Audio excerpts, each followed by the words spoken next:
Hello, this is Mark Sobowitz with a Clarion Voice. Today we are pleased to have Pastor Rick Comstock as our guest. Thank you for joining us, Rick. Thank you, Mark. My pleasure. Okay. In light of all that is happening in the world today, I would like to discuss your insights into how the church needs to be involved in helping people through these perilous times. Now, what should be the message of the church during this time? Well, I think the message of the church is always truth and grace. Jesus was full of truth and grace, so we always need to speak truth and grace. People love to hear grace, and we should always dispense grace. The gospel is a gospel of grace. People are not that big on hearing truth because it confronts their need for Christ, confronts their sinfulness. But truth and grace in balance as much as possible. But I really think the message of the church really needs to be hope. I love one of my favorite scriptures is Romans 15:13. May the God of hope fill you with joy and peace as you trust in him, so that your life may overflow with hope by the power of the Holy Spirit. I think that this is a real opportunity for the church. I think in crisis, people who may not necessarily consider God or the church during their everyday lives, during crisis, I think they often look for help beyond themselves or beyond their circle of friends or family or people who can actually do something tangible to get them through a hard time. Mm-hmm. And so I think they maybe look toward the church or look toward God, even if they're not really convinced he's there or cares. So I think that this is an opportunity for the church, and we provide hope that there is an answer to their need. And I don't know they recognize their great need, which is Christ, but there are other needs. There's an answer in Christ, the person of Christ, the work of Christ, and the church that he. Do you think that people are more open to the gospel message nowadays because of what's been happening? I do, again, because I think that they're looking for resources beyond themselves. We plan for our lives, and I think most of the time we plan with the thought that things are going to go pretty good all the time. And then something happens. Our wife gets cancer, we lose our job, or in a situation like this, not only we're impacted, but our families are impacted, the friends are impacted, the communities we live in are impacted through this pandemic, and all of the consequences it's having financially and relationally.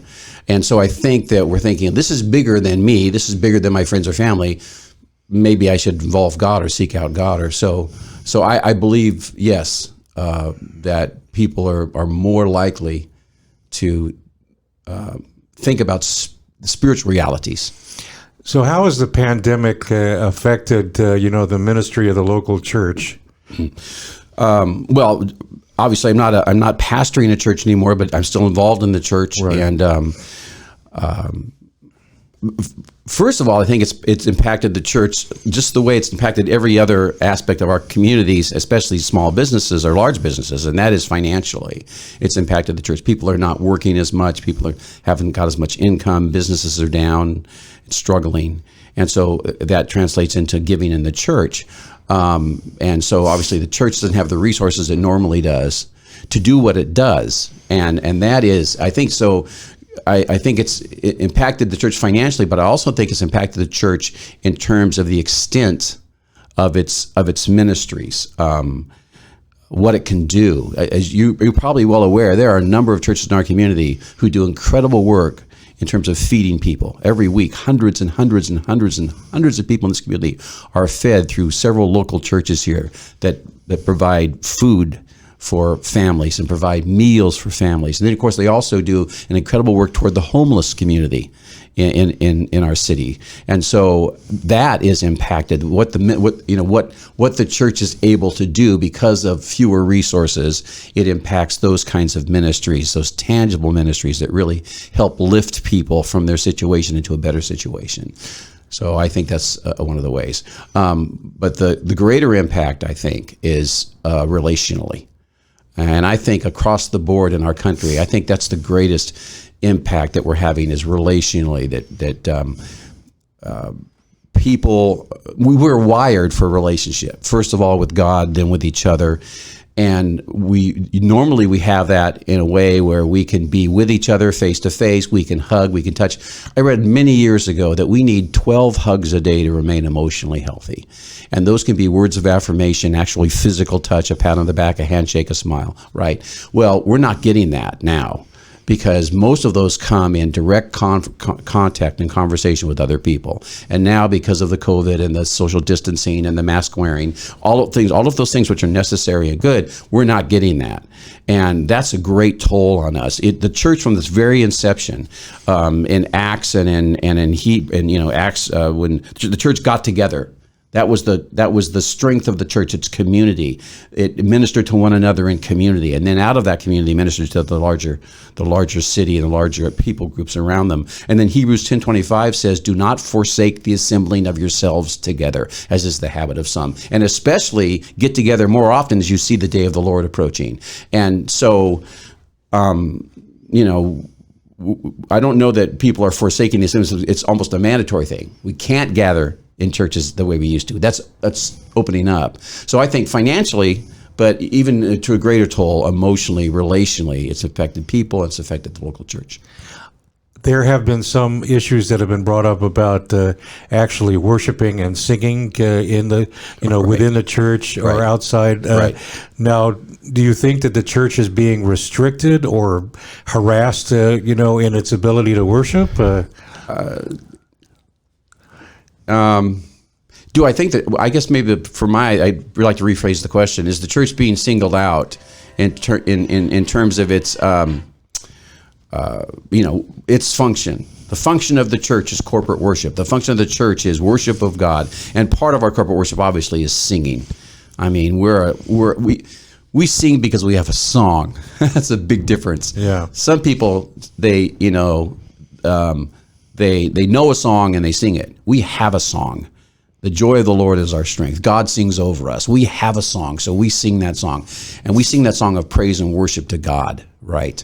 We extol his virtues. And so to not be able to not only meet the way we're accustomed to, but then when we are allowed to meet, to say you can't sing, So I think, again, different places in our country are doing different things. Different places in the world are doing different things. I do think that there is subtly an innate bias against the church. I just do. I think the world at large, even though it's not obvious to them maybe on the surface, I think they hate the church because darkness hates light. Right? So again, do I think these governors are sitting in their mansions, wherever they're, whatever state, and thinking, I'm going to persecute the church? No, I don't necessarily think that's the case. But some of the decisions they've made certainly seem to single out the church for maybe unnecessary measures. So, well, how does as a pastor and still being involved in church, how does that make you feel? Yeah, well, I'm frustrated. I don't know. This is something to get anger. The Bible says that anger doesn't work the righteousness of God. So there's certain things you need to be angry about, truly angry about. In the sexual slavery and the slavery that's going on in our country, the targeting of children and women, and being taken into entrapped, those kinds of. So it makes me frustrated, right? I can't help but think if some of the people making these decisions about what the measures are, restrictions are, were people of faith. Now, I don't know their personal faith or lack of it, but I can't help but thinking if they had a born-again relationship with Christ, that wouldn't influence their decision making, and maybe they would find a more creative way to allow the church to do what it's called to do. Because when the church does what it's called to do, it doesn't only benefit the church. It is meant to, and it does benefit the larger culture and society, because salt flavors, right? We're the salt of the earth. We flavor. Light brings illumination and clarity, and we're the light of the world, right, at the church. And so when the church is allowed to do what it's supposed to do and not restricted by the state, then obviously everyone benefits. The church benefits, community benefits, the world benefits. Let me put you into a hypothetical situation. If you were still pastoring a church and you were told you can't worship within the church or sing, and you had certain restrictions, would you be like John MacArthur in Southern California and say, no, I'm still going to do this whether you tell me or not? That's a really good question, Mark. I don't know. I'm not sure. I would probably try to find a happy medium between what they say I could do and what Dr. MacArthur is doing. Probably try to find a happy medium. I've had the privilege of doing missionary missions work around the world, especially with organizations like His Helping Hands, where they do medical missions, which are just extraordinary, wonderful, and a dozen missions work in Korea and Colombia and other South American countries. And there, obviously, they don't have the resources we have, right? The buildings, all those other kinds of things. So they'll worship anywhere, right? I mean, their worship gathering is under a tree, right? Their worship gathering is, out in the desert somewhere, because that's the area in which they live, and there's no structure there. And so I'm thinking that sometimes we get caught up maybe in having to worship in a building, right? Mm-hmm. When we can worship anywhere, right? So I don't know, maybe I'd try to find someone in our congregation who had a piece of property, with 15 acres, just a ranch or something, and say, okay, we're all meeting out there, and we're gonna meet there, and we're gonna do it. So now there's less restrictions. So I'd probably try to find some kind of medium place between what the state says you can do and what Dr. MacArthur's doing. I'm not sure. Okay. But like you said, it's a hypothetical question. So yes, I'm not forced to answer it at this point. Now, some people think that this may be another sign of the coming of the Lord. I mean, could this be the case? I want to say yes, in the sense that my belief is, Mark, we've been waiting for the coming of the Lord since Jesus ascended into heaven in Acts chapter 1, right? My conviction is the last days began when Jesus ascended. We talk about the last days. Mm-hmm. The last days began when Jesus ascended. In World War II, there was a great victory. I can't remember when it was. I think maybe it was the invasion of Normandy, and people said this is the end, and Churchill said, no, this is the beginning of the end. No, this is not the beginning of the end. This is the end of the beginning, right? So I think when Jesus ascended, we had the end of the beginning, right? Not the beginning of the end. I mean, in the sense that we always expected Jesus to come back. In fact, in 1 Corinthians 16, in Paul's letter to the Corinthian church, which was written probably maybe 65 years after Christ's ascension, he uses the term Maranatha, mm-hmm. The Lord cometh, and it's not, and that there's an immediacy about that word, right? I really think that Paul very likely expected the Lord's return before he would die. Right. So even within the first 100 years of Christ's ascension, the church had this expectation that he would return. So here we are, more than 2,000 years down the road, right? And I think there's been several times throughout history when people have looked and they've read passages like 2 Timothy 3.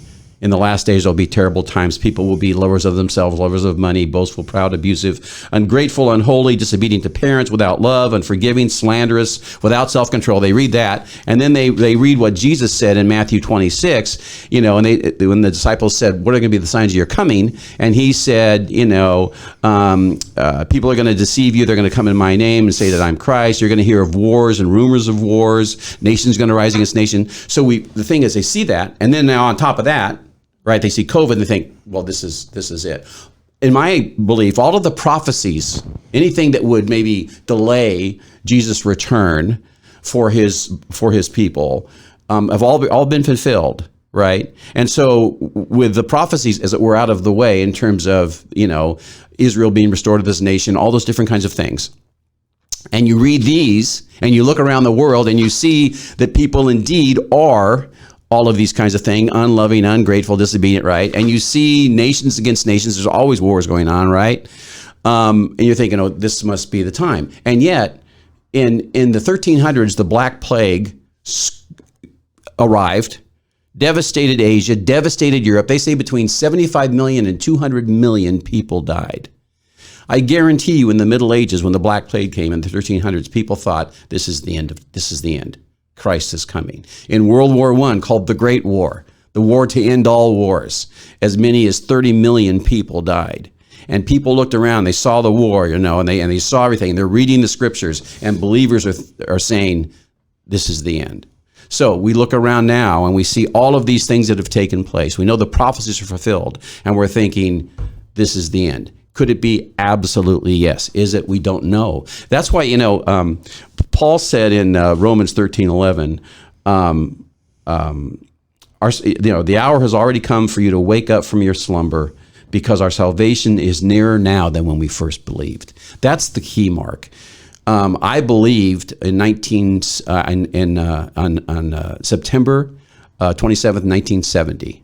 I believe that's when I had an encounter with Christ, and He saved me. Right, my salvation is nearer now than it was then. Mm-hmm. Right, whether I'm going to die and go to Christ, or whether Christ is coming back for me and I'll still be alive. In either case, my salvation, the fullness of my salvation, which is my being with Christ, glorification in His presence, is nearer now than when it was. So could it be? Absolutely yes.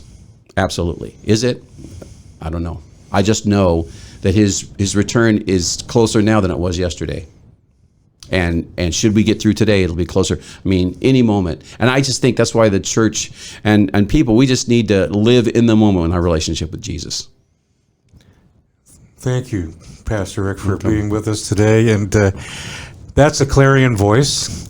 Thank you for watching. And if you like this video, share it with someone, and like and subscribe. And until next time, this is Mark Sobowitz with a clarion voice.